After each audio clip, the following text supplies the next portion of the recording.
Hey guys, what's up? In today's video, I'm going to talk a little bit about housekeeping stuff in the beginning. I think I owe you guys an apology. I didn't make a video in a very long time. The good news is that despite me not making any content, we've still grown and we're at 1,000 subscribers now, which is amazing. I know a lot of people are going to say, well, it's just 1,000, right? Other channels have millions. And I'm like, yeah, that's cool. But I'm pretty proud and I'm happy about my 1,000 subscribers because you have to know this channel was never really built to gain subscribers in any way. It was always the idea that there's a very small community of people and I'll do my video for small groups of people, and that's obviously still the case, but to reach 1,000 subscribers is quite impressive to me. And it's also very interesting to see what kind of videos people like and what they give me good feedback on and so on. I have also noticed that not a lot of people unsubscribed, which is also great and which is the right thing to do because there will always be new videos on this channel. I just didn't have as much time recently to do it, and I have quite a good excuse as well. I had a back surgery which kept me from creating any content really. Also, we are renovating our home at the moment, so my office where I normally do my videos is in a terrible state currently, but we'll get there. And I have my setup running now and I will try to do more videos in the near future. But guys, enough of all this. Let's jump into today's topic. Now, this really came from me looking at my own gaming behavior in recent times. I noticed that I'm less passionate about gaming. I can play longer hours of games. Like in the past, I could literally play 6-7 hours a day without it getting boring or anything. And now I play an hour, 2, maybe 3, and then I'm like, yeah, I'd like to do something else. And in the beginning, you just put that on yourself and you're like, yeah, you're getting older and you're probably just enjoying other things more or as much as gaming. Didn't make a big thing of it, but then I read news and I looked around and it seems to be a bigger phenomenon that's happening here. You can see, for instance, that overall sales of big AAA titles like Watch Dogs 2 and stuff are going back. People are less hyped about these games. And not just a little bit, like sales for Watch Dogs 2 were 80% down from the original game. 80%, that is significant. Or other games as well. Rise of the Tomb Raider, Deus Ex Mankind Divided, about which I was quite excited about actually, and Titanfall 2 as well. They all stayed way behind expectations. There just seems to be a general distrust towards publishers and developers these days where people understood, not everyone obviously, but a larger amount of people understood that just blindly hyping a game is not necessarily a good thing and rarely ends up helping in any way. It just makes it worse. So people, and I include myself on that as well, basically are a bit more hesitant to buy a game on release. They wait maybe for a sale because everyone has their pile of shame anyway already, right? All the games that we've got in our Steam library that we have not finished. So I'm also at a point where I'm like, oh, should I really buy this game? Yeah, it's winter sale now, but there will also be a spring sale and I'll get it then. And then you just postpone it longer and longer, and maybe you buy the game you want at some point, maybe you don't because I don't have time. Point is, more and more people seem to do that, and that pushes back sales, and it takes the wind out of the sails of all these, massive launch campaigns and endless promises that developers and publishers make beforehand, before the actual launch. So I think that's actually a really good thing because it puts publishers and developers in a position where they have to be a bit more creative again. They have to be innovative about the concepts they come forward with, and they can't just sell us the 1,000th reskins iteration of some kind of third-person adventure, right? Because we've seen it so often and we're just bored of these gameplay mechanics and we want fresh stuff. If you want to hype us nowadays as gamers, as a publisher, then you really need to show something exciting. And I can imagine what a lot of you guys say, VR is the next big thing. I've got the HTC Vive laying right in front of me, right here. I've tried it the last few days extensively. It's an amazing gadget. It's really fun to use, and I can see a lot of things you can do with this in terms of immersion mainly. But is this the innovation that video games needed to become exciting again, to get us hyped again about titles? I personally don't think so. I think it needs to lay in the actual gameplay mechanic. I think publishers and developers have to be able to innovate again and to try out new things. And you can really see it. Even big established brands that were supposed to be really popular is like Mass Effect, right? The new Mass Effect is coming. Do you remember when Mass Effect 3 was about to come out? The hype we had at that time and the speculation that was going on, and people went crazy. I mean, yes, the new Mass Effect, you know, it's a new galaxy, it's a new storyline, new characters, everything. But there is so much less hype around these games. You're like Tom Clancy's Wildlands. When the first trailer came out a very long time ago, it was like a cinematic trailer, people were hyped about that game, and then they played The Division, and now they look at Wildlands and they see a reskinned Division within these Ecuadorian forests, or I'm not sure, is it in Ecuador? I'm sure it's somewhere else, but you know what I mean. It's a reskinned version of a game we've already seen. That's how it feels, at least, and that's how I feel, and that's why I'm not hyped about Wildlands at all. I don't want to play this game. Also, Mass Effect leaves me fairly cold, you know. Looking at these trailers doesn't hype me at all. It just feels like I'm looking at something I've already played.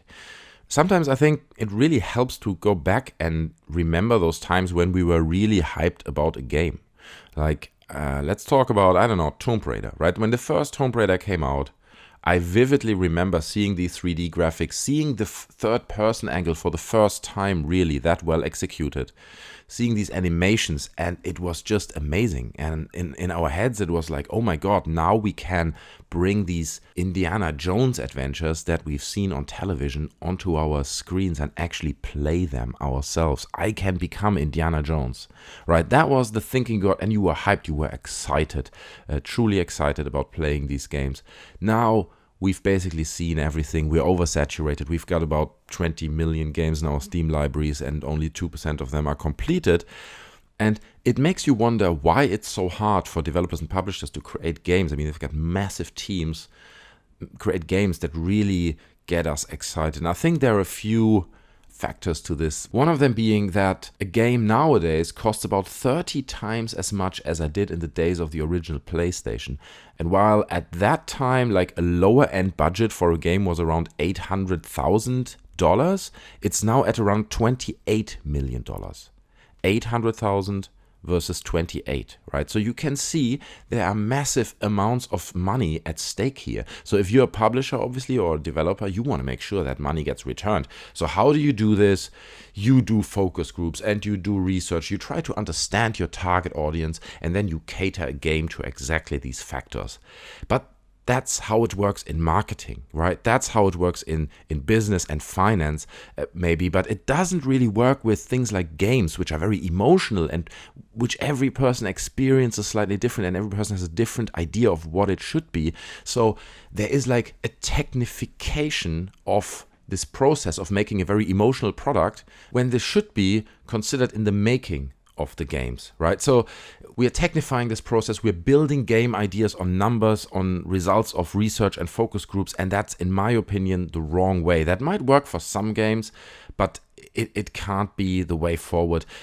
Obviously, this is also an expression of fear, right? Because you are sitting as a publisher at Activision or whatever, and you are dealing with games that are built on 30, 40, 50 million dollars of budget, and that's still at the lower end. So you want to make sure this game succeeds. So you have all these people coming to you, nagging you, dude, what are we doing about this? And how do we tick this box? And what about the female age group in their 40s? And what, and you have to find answers to all these things, and you're under this enormous pressure, which puts you in a situation of fear, right? Where you make decisions that play it safe, that satisfy the people around you.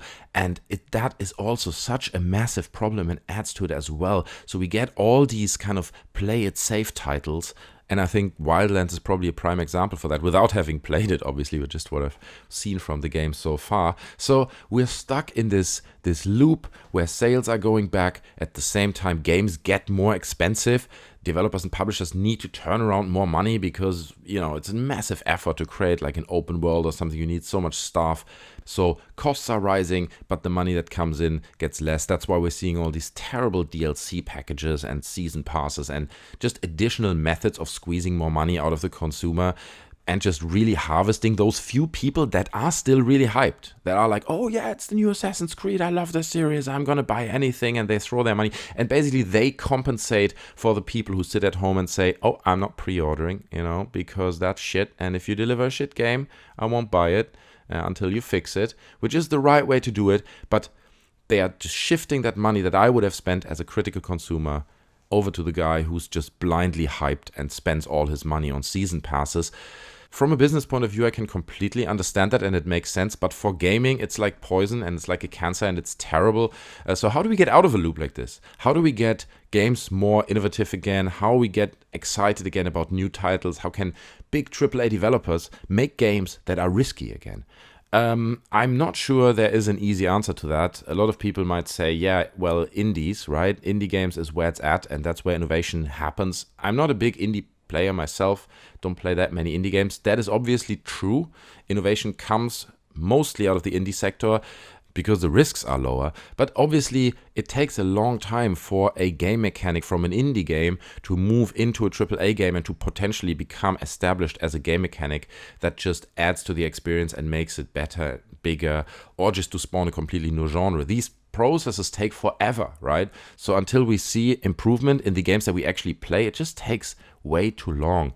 However, when I say that video games are in a crisis, obviously I don't mean like the crisis in 1983 where in the end there was a risk of the video game industry just disappearing altogether and dying out. I don't think we're seeing that risk here. Video games are not going away. They're going to develop and they are such a big piece of our entertainment pie that we have now that basically they will just change and adapt and find new ways to entertain you. And I'm quite curious to see where that's going. And with that, I'm quite hyped for this year's E3 because I think publishers and developers know the problem I just described as well.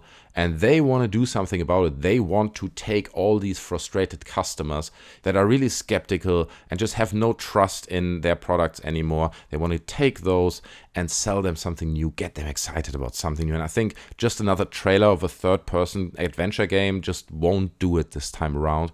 So hopefully we will see some innovative stuff at this year's E3. Guys, this kind of concludes my video. I hope you enjoyed it. If you did, then please click the like button underneath. That would be much appreciated. In fact, you can do it right now. Yeah, just go down there. Yeah, the like button. Yeah, that's the one on the left. Yeah, okay.